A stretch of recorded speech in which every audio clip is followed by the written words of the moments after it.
Ravi de vous retrouver, seconde partie de cette journée d'échange avec à nouveau des entreprises qui vont partager leur vision de l'IA générative et les enjeux qui en découlent. 3 entreprises cet après-midi, Orange, Veolia et Safran. Mais d'abord, je vais laisser la parole à Nicolas Dandré, président de Slack, et Bruno Jambard, vice-président d'Opinionway, et qui vont vous présenter les résultats d'une étude sur l'utilisation de l'IA en entreprise. C'est à vous.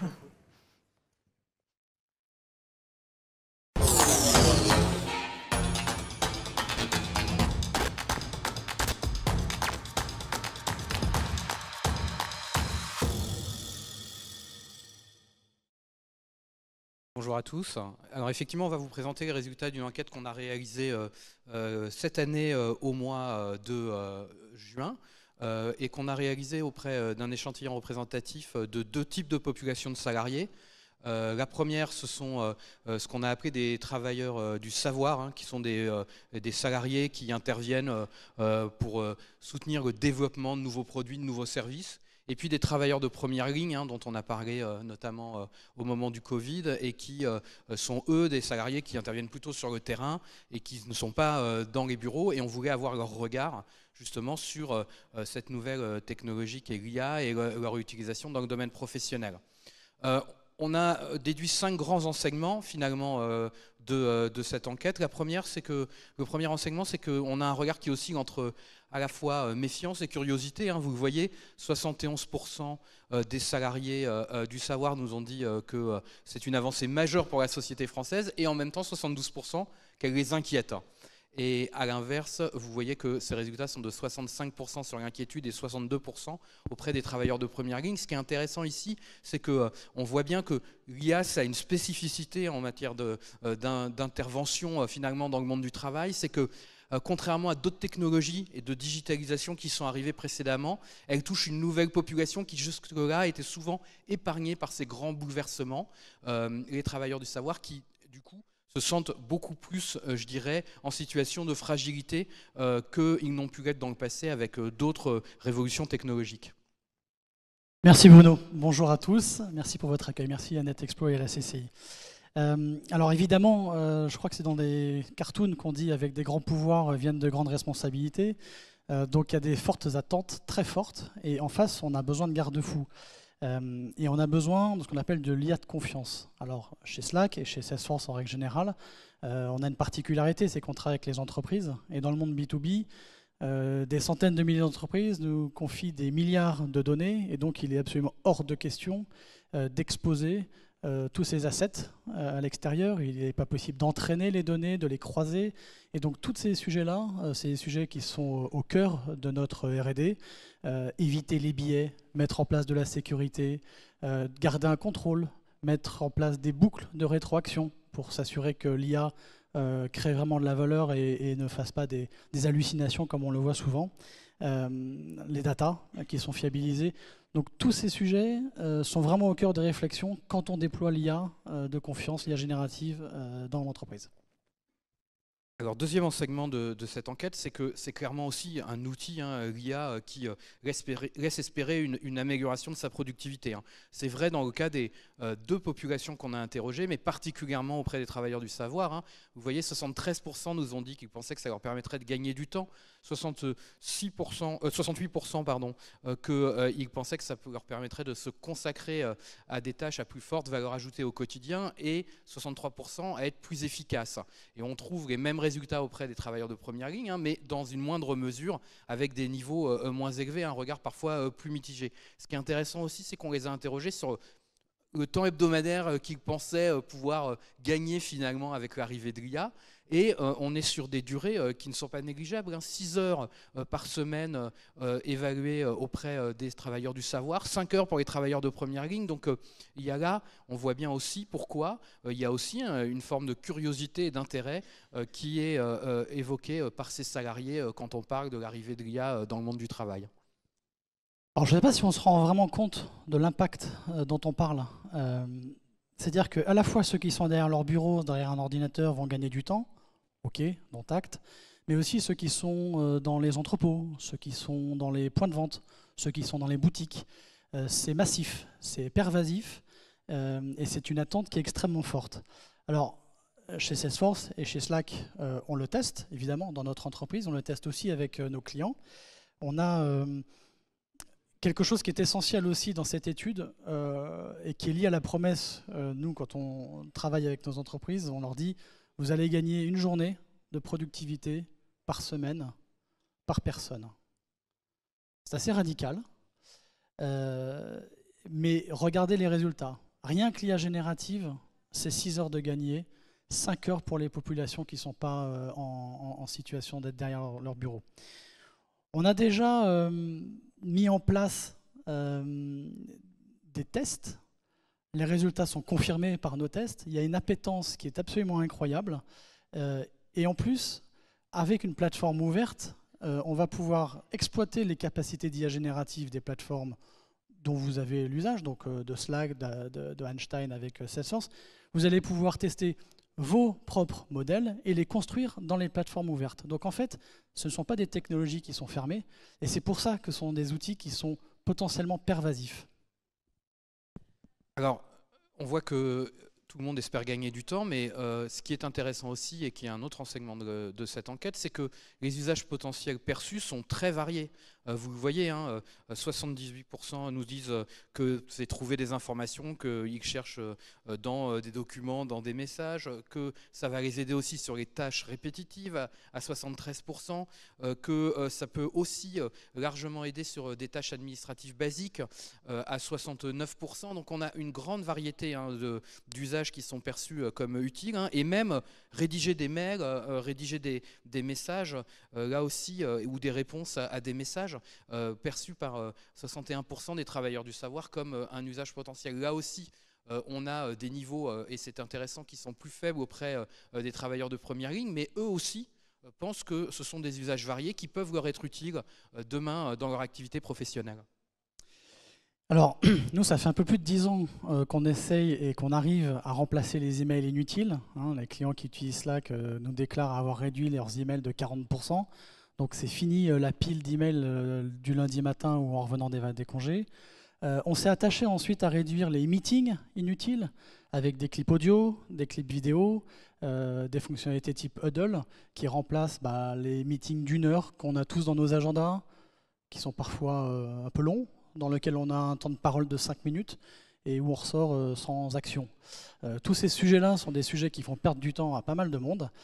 Et là, du coup, on va travailler sur une nouvelle catégorie de tâches, qui sont les tâches complètement inutiles, les copier-coller, les tâches rébarbatives. Et on va confier ça à un robot, à un copilote, à une aide, qui va nous permettre de nous focaliser sur ce qui fait le sel de nos métiers. Et franchement, c'est aussi pour ça qu'il y a autant de bonnes perceptions sur les personnes qui ont été interviewées, donc les travailleurs français, qui ne se disent pas « ça va me remplacer », mais par contre, ça va remplacer tous les trucs débiles que je fais au quotidien. Et ça, c'est déjà pas mal. Et donc, du coup, nous, quand on a fait les tests, on a commencé par 2 choses très simples. Là, on le voit. Le premier, c'est la recherche d'informations. Alors, je pense que c'est un peu le marronnier. La recherche d'informations, on n'arrive pas à la trouver, elle est un petit peu partout. Bon, Slack, ça connecte les gens, les données, les process. Et je vais vous donner un exemple très simple qu'on utilise tous les jours. Quand on revient de vacances, vous savez, Slack, ça fonctionne par canal. Donc j'ai des canaux par projet, par événement marketing, par client. Et moi, quand je pars une semaine, quand je reviens, je ne regarde pas mes emails, je vais dans Slack, je regarde le canal dans lequel il y a par exemple la préparation de l'événement marketing de la semaine prochaine et je veux savoir tout ce qui s'est passé. J'ai un clic et j'ai l'IA générative qui, dans Slack, m'explique tout ce qui a été dit sur ce sujet. De la même façon, au niveau de la recherche, je vais pouvoir aller rechercher dans les documents qui sont stockés à l'extérieur de Slack, je vais pouvoir aller chercher dans les messages que les différentes personnes ont donnés. Donc ça, c'est des exemples concrets. Donc moi, je gagne déjà du temps. Ce qui est intéressant, c'est qu'on va aussi éviter aux autres de perdre du temps. Parce que pour reprendre mon exemple, quand on revient de vacances, on a besoin d'un brief. Donc on demande à ses collaborateurs qu'est-ce qui s'est passé, c'est quoi les news, de quoi on a parlé, quelles étaient les urgences de la semaine dernière. Tout ça, c'est fini. On arrête de faire perdre du temps aussi aux autres, et ça, c'est aussi quelque chose qui est valorisé par les personnes qui ont répondu. Alors au-delà de ces perceptions, y a-t-il déjà un usage, hein, et on avait voulu un peu mesurer quelles étaient déjà les pratiques. Et ce qui nous a frappé, mais en fait on le voit tous, hein, à travers, si on prend tout simplement ChatGPT et les chiffres d'utilisateurs et leur évolution mois par mois, on est frappé par le fait qu'on a déjà un nombre très important, hein, de ces salariés qui utilisent ces outils. 31% des travailleurs du savoir nous disent utiliser régulièrement ou de temps en temps déjà des outils d'intelligence artificielle dans leur métier, 9% des travailleurs de première ligne. Donc on voit à quel point aussi, comme souvent, hein, les nouvelles innovations, ces innovations-là, je dirais, progressent à une vitesse très très importante et beaucoup plus importante que des innovations qui pouvaient exister dans le passé. Alors c'est vrai qu'il y a une particularité, on est dans un monde où parfois la frontière entre la vie pro et la vie perso est un peu fine. Ça a été le cas sur l'usage des mobiles. Hein, vous vous rappelez, c'est pas si longtemps, on avait des mobiles perso et puis parfois en entreprise on les avait pas. Donc il y a une très forte pression pour outiller un petit peu tout le monde. Pour l'IA générative, c'est pareil.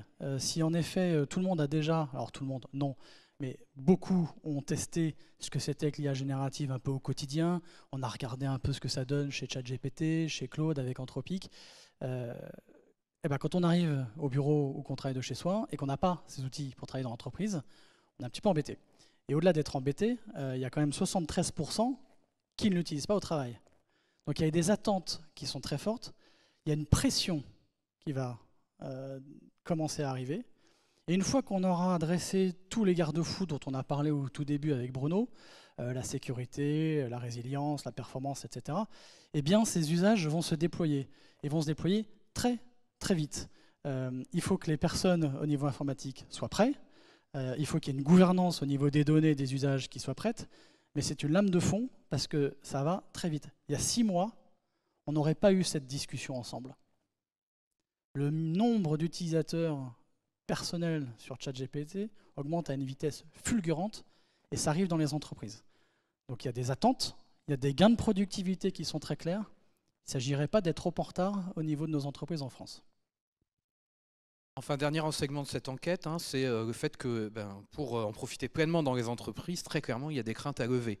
Et on vous en a identifié ici 2 principalement. La première, c'est la peur que le travail fourni ne soit pas de la même qualité que celui qu'on ferait soi-même, à 71% pour les travailleurs du savoir, à 58% pour les travailleurs de première ligne.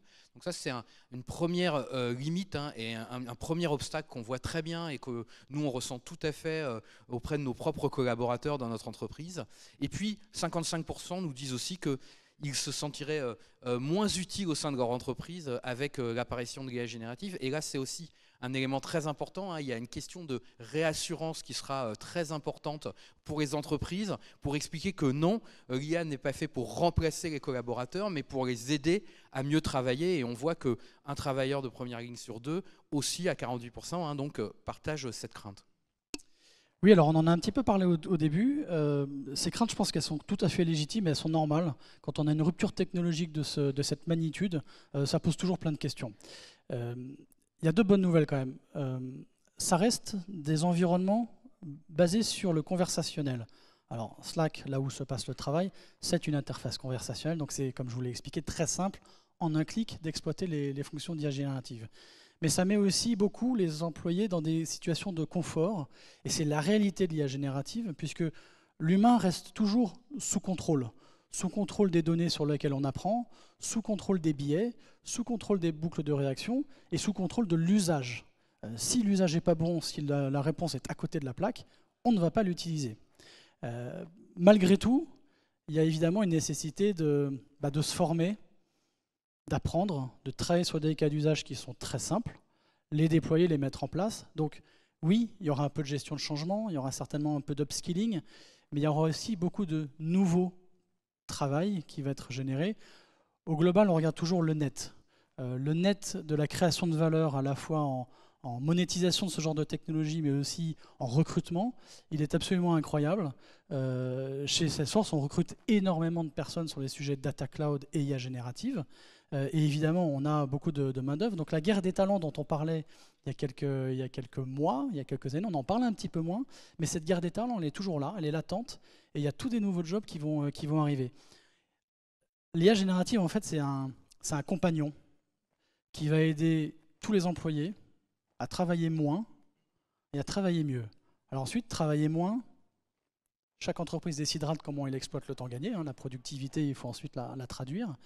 Ça peut être pour passer plus de temps à lancer un produit, réfléchir aux innovations de demain, se concentrer sur son cœur de métier.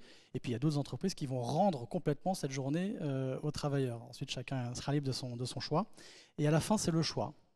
Je pense que ce qui est plutôt réjouissant, c'est qu'une fois qu'on a levé les craintes, qu'on a mis en place les garde-fous, chaque entreprise aura le choix d'implémenter l'IA générative à sa façon dans ses processus.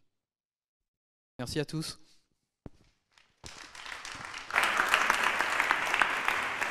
Merci beaucoup à tous les deux.